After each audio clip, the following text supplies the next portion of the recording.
Hey there. If you're a senior immigrant, or maybe you have parents or grandparents who are, you know just how confusing it can be to figure out all the rules for taxes and travel here in the US. I mean, it can feel like a full-time job, right? Well, today we're going to try to untangle some of that and make it all a bit clearer.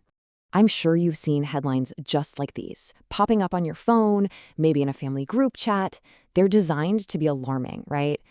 ICE at airports, new tax rules. And honestly, it's stressful. It makes you wonder, what's actually true here? What do I really need to worry about? But here's the good news. Behind all that noise, there's usually a little piece of real information that we can actually use. So in this explainer, our whole goal is to cut right through that confusion and break these big topics down into simple, manageable pieces.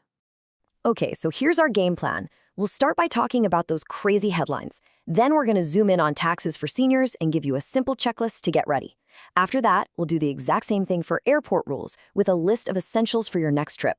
And we'll wrap it all up with how to stay informed without all the stress.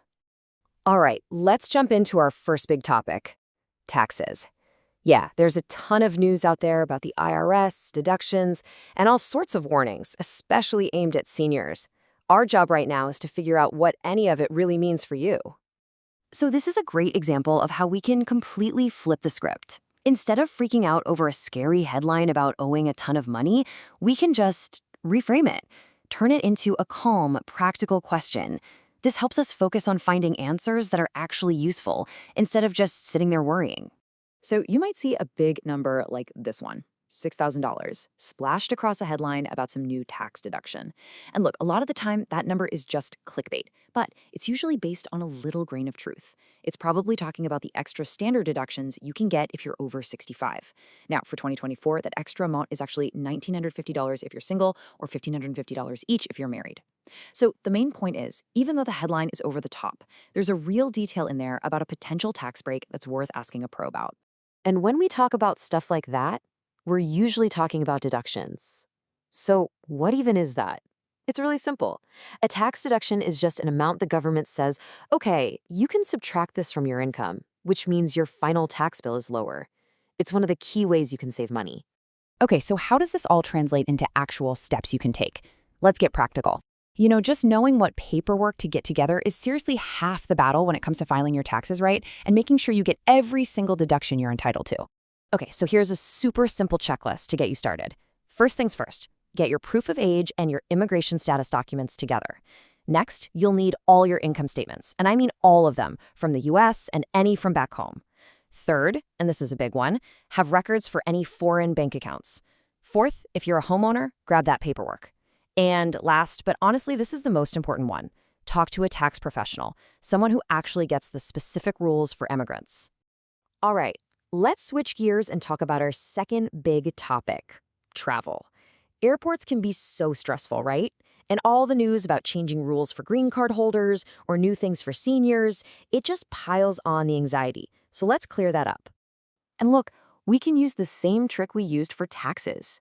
You see a terrifying headline about an airport trap. Instead of just canceling your flight, you turn it into a simple, proactive question. This move puts you right back in the driver's seat. You know, when we really look at these travel headlines, a few common themes keep popping up, like biometric screening. That usually just means the face scans or fingerprinting that airports use for boarding now. It's becoming pretty standard. Then there's the worry about phone and social media checks. It's rare for permanent residents, but it's a good reminder to be prepared. The key thing to remember is that these headlines often point to real procedures you should know about, but definitely not be afraid of. So if we know what the common concerns are, what's the best way to get ready for a trip that's smooth and worry-free? Well, it really all comes down to one thing, having your documents in perfect order. All right, this is your must-have checklist. Don't leave home without it. Number 1, a valid passport from your country of citizenship. Obvious, but essential. 2, your permanent resident card, your green card. This is non-negotiable. Now listen up. If you're planning a longer trip, you're gonna want a re-entry permit. This is so important for protecting your status. And then the basics, right? Have your boarding pass and your itinerary ready to go, and just in case, keep the contact info for family or an immigration lawyer handy. Wow, we've covered a lot, from tricky tax questions to getting through the airport. The whole point of breaking this all down is to help you swap that feeling of being overwhelmed for a feeling of confidence, of being in control. And hey, if there's only one thing you take away from all this, let it be this. When you see that confusing or scary stuff online, the best thing you can do isn't to be afraid. It's to get prepared. When you focus on simple checklists and practical questions, you give yourself the best tool imaginable: knowledge.